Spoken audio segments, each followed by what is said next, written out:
When these three physical things happen to an anxiety sufferer, they tend to freak out. But rest assured, these three crazy things that come with chronic anxiety are very normal. And I'm going to explain to you why that is today in this powerful video. Let's go.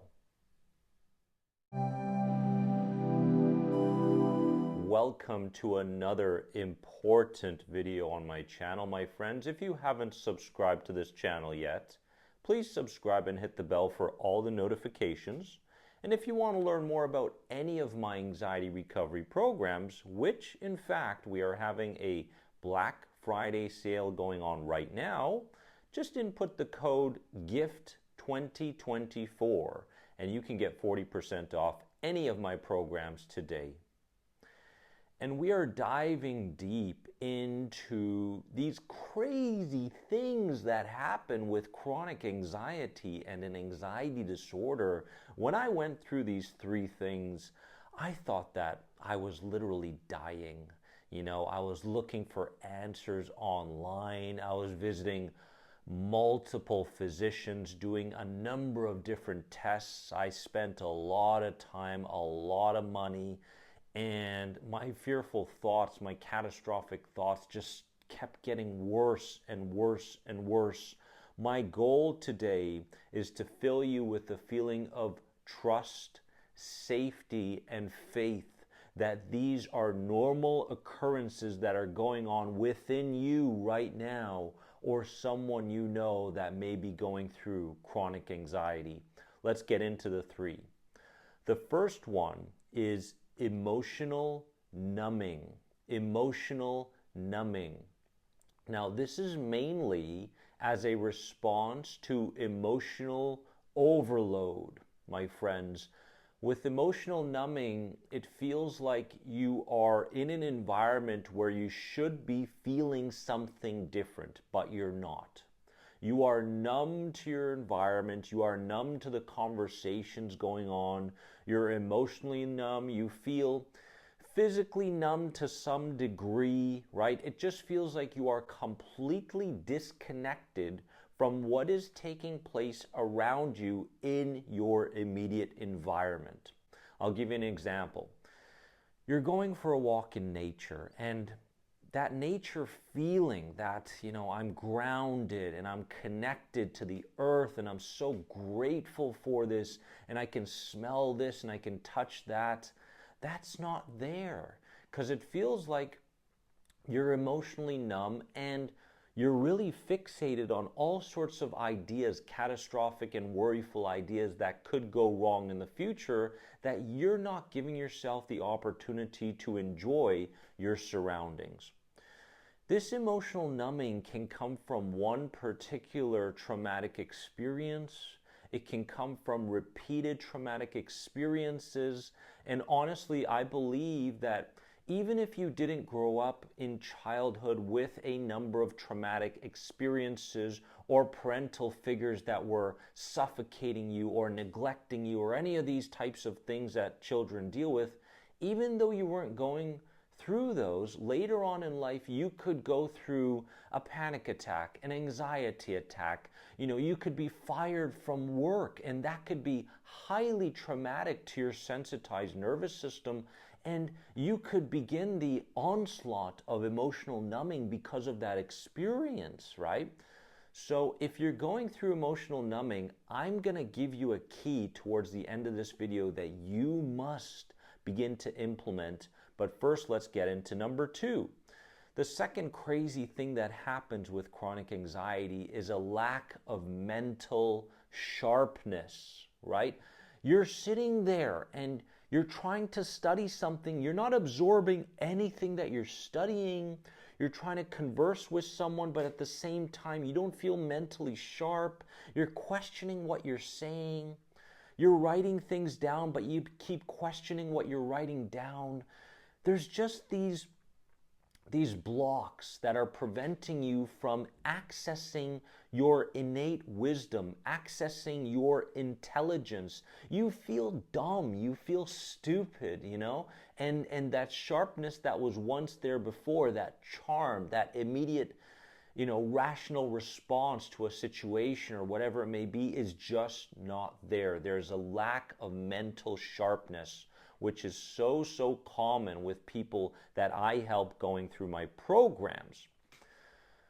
The priority becomes less about thinking and more about immediate reacting to the environment. You can see what's going on here, right?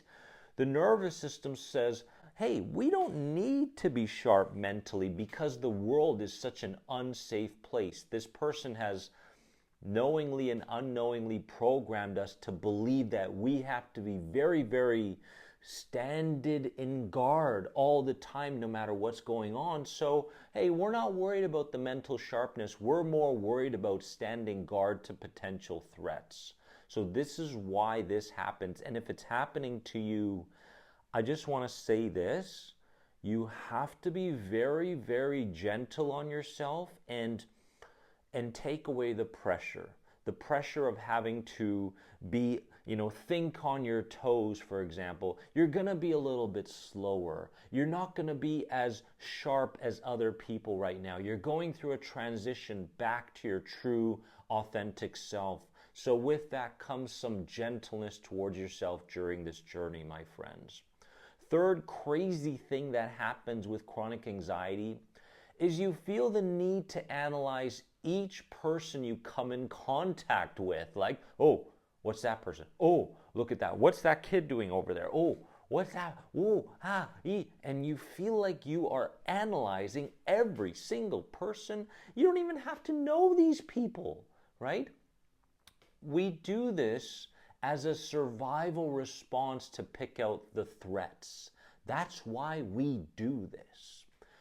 Because we have unknowingly and knowingly connected threats to cultural differences, right? Cultural differences, religious differences, differences in spiritual beliefs, all these kinds of things, financial differences, all of these things.